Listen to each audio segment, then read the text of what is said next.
محمد صابر د میدان وردګ ولایت د جغتو ولسوالۍ اوسیدونکی دی.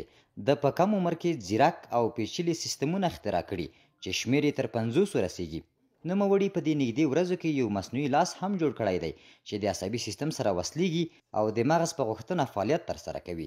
دا لاس چې دی دا د عصبي سیستم سره وصل کله چې عصبي سیستم امر کوي واژو ته چې ته دغه لاس په حرکت راشي، نو د دغه واژو د حرکت پورې دا اړه نه لري، دا د ذهن په حس پورې اړه لري. که چېرته زه لاس داسې ونیسم او حرکت ورکړم، هغه لاس هم حرکت کوي. دا د عصبي سیستم په حس پورې اړه لري. ښاغلی صابر د دغه لاس تر څنګ 50 نور بېلابېل سیستمونه هم جوړ کړي چې هر یو یې په خپل ځای کې ځانګړی اهمیت لري. په دې سربیره ما نورې 50 اختراګانې هم کړي دي چې په هغو کې 40 دانې مکملې دي او 10 دانې د اقتصادي مشکلات له امله په نیمایي کې پاتې. د عامې روغتیا مسؤلین د دغه مصنوعي لاس جوړول یو پیچلی کار بولي او وایي چې دغه لاس په بشپړ ډول د عصبي سیستم په غوښتنه د حیرانتیا وړ فعالیت ترسره کوي.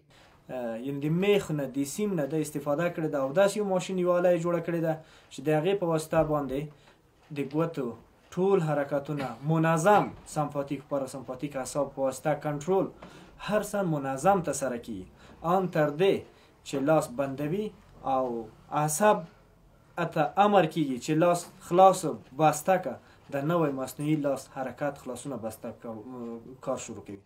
د ښاغلي صابر پلار بیا وایي په زوی کې یې له کوچنیوالي راهیسې ځانګړي استعدادونه لیدل، خو د خراب اقتصادي وضعیت له امله نه دی توانېدلی چې د خپل زوی د وړتیا د لا غوړېدو لپاره زمینه برابره کړي. نو اوس بل زموږ اقتصادي وضعیت ډېر خراب دی، نو ډېر په سختۍ دا ما روزلي چې بل څوک در اقتصادي وضعیت یې ژوبل وای دا یې نشوی روزلی. بلخوا د یاد ولایت مسؤلین بیا ډاډ ورکوي چې د محمد صابر پنځونو ته به د شتمنو او ملي تجارانو پام راواړوي.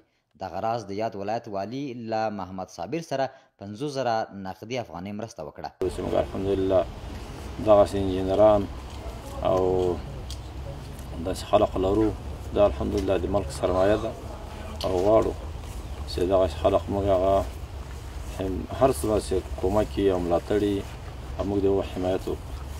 نو فی الحاله د ولایت له طرف نه 50,000 روپۍ درته راواخله، موږ انشاءالله غرایز بل وخت د ویلو ده چې ښاغلی صابر 50 نورې اختراګانې هم لري چې هره یوه یې جالبه ده.